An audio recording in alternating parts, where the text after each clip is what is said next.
ಈಗ ನ್ಯಾಯ ಹೊರದೇಶದಲ್ಲಿ ಮಾಡಿದ್ರೇನು, ಒಳದೇಶದಲ್ಲಿ ಮಾಡಿದ್ರೇನು? ನ್ಯಾಯ ನ್ಯಾಯ ತಾನೆ, ಧರ್ಮ ಧರ್ಮ ತಾನೆ, ಪ್ರೀತಿ ಪ್ರೀತಿ ತಾನೆ, ಅನ್ಯಾಯ ಅನ್ಯಾಯ ತಾನೆ.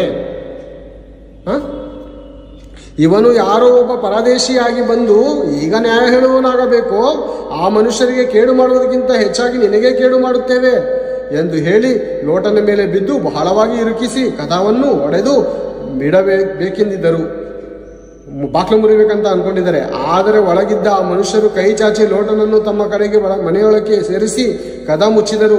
ಇದಲ್ಲದೆ ಅವರು ಮನೆಯ ಹೊರಗಿದ್ದ ಮನುಷ್ಯರಿಗೆ, ಚಿಕ್ಕವರಿಗೂ ದೊಡ್ಡವರಿಗೂ ಕೂಡ ಕಣ್ಣು ಮೊಬ್ಬಾಗುವಂತೆ ಮಾಡಿದ್ದರಿಂದ ಇವರು ಬಾಗಿಲು ಯಾವುದೆಂದು ತಿಳಿಯದೆ ಬೇಸರಗೊಂಡರು.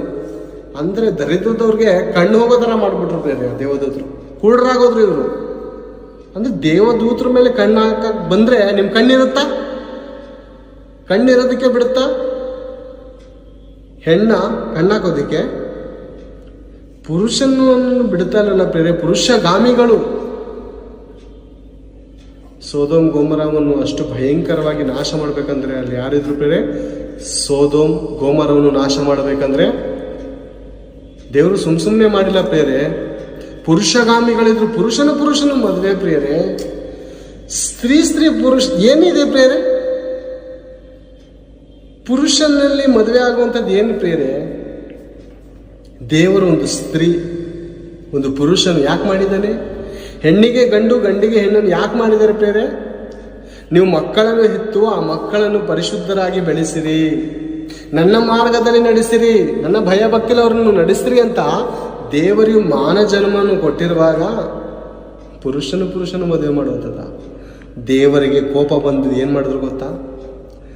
ದೇವರು ಕೋಪ ಮಾಡಿಕೊಂಡು ಏನು ಮಾಡಿದ್ರು ಗೊತ್ತಾ? ಆಕಾಶದಿಂದ ಮಳೆ ಬರೋದನ್ನು ನೋಡಿದ್ದೀವಿ ಯಾವಾಗಲೂ. ನೀರು,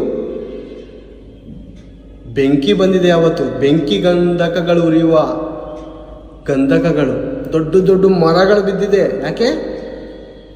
ದೇವರಿಗೆ ನೋಡೋಕ್ಕಾಗಲಿಲ್ಲ ಪ್ರಿಯರೇ, ಅದು ದೇವರಿಗೆ ರೋಷ ತಡ್ಕೊಳಕ್ಕಾಗಲಿಲ್ಲ. ಒಂದು ಹೆಣ್ಣು, ಒಬ್ಬ ಪುರುಷನಿಗೆ ನೇಮಕವಾದಂಥ ಒಂದು ಹೆಣ್ಣು, ಯಜಮಾನನು ಆಚೆ ಕಡೆ ಕೆಲಸಕ್ಕೋಸ್ಕರ ದುಡಿಯಕ್ಕೋಸ್ಕರ ಹೋದಾಗ ಈ ಸ್ತ್ರೀ ತನ್ನ ಗಂಡನಿಗೆ ಮೀಸಲಾದಂಥ ಈ ದೇಹವನ್ನು ಪರ ಪುರುಷನ ಜೊತೆ ಹಂಚಿಕೊಂಡಿರುವಾಗ ಒಬ್ಬ ಗಂಡನ ಕೋಪ ಯಾವ ರೀತಿ ಬರ್ಬೋದು? ಒಬ್ಬ ಗಂಡನ ಕೋಪ ಯಾವ ರೀತಿ ಬರ್ಬೋದು?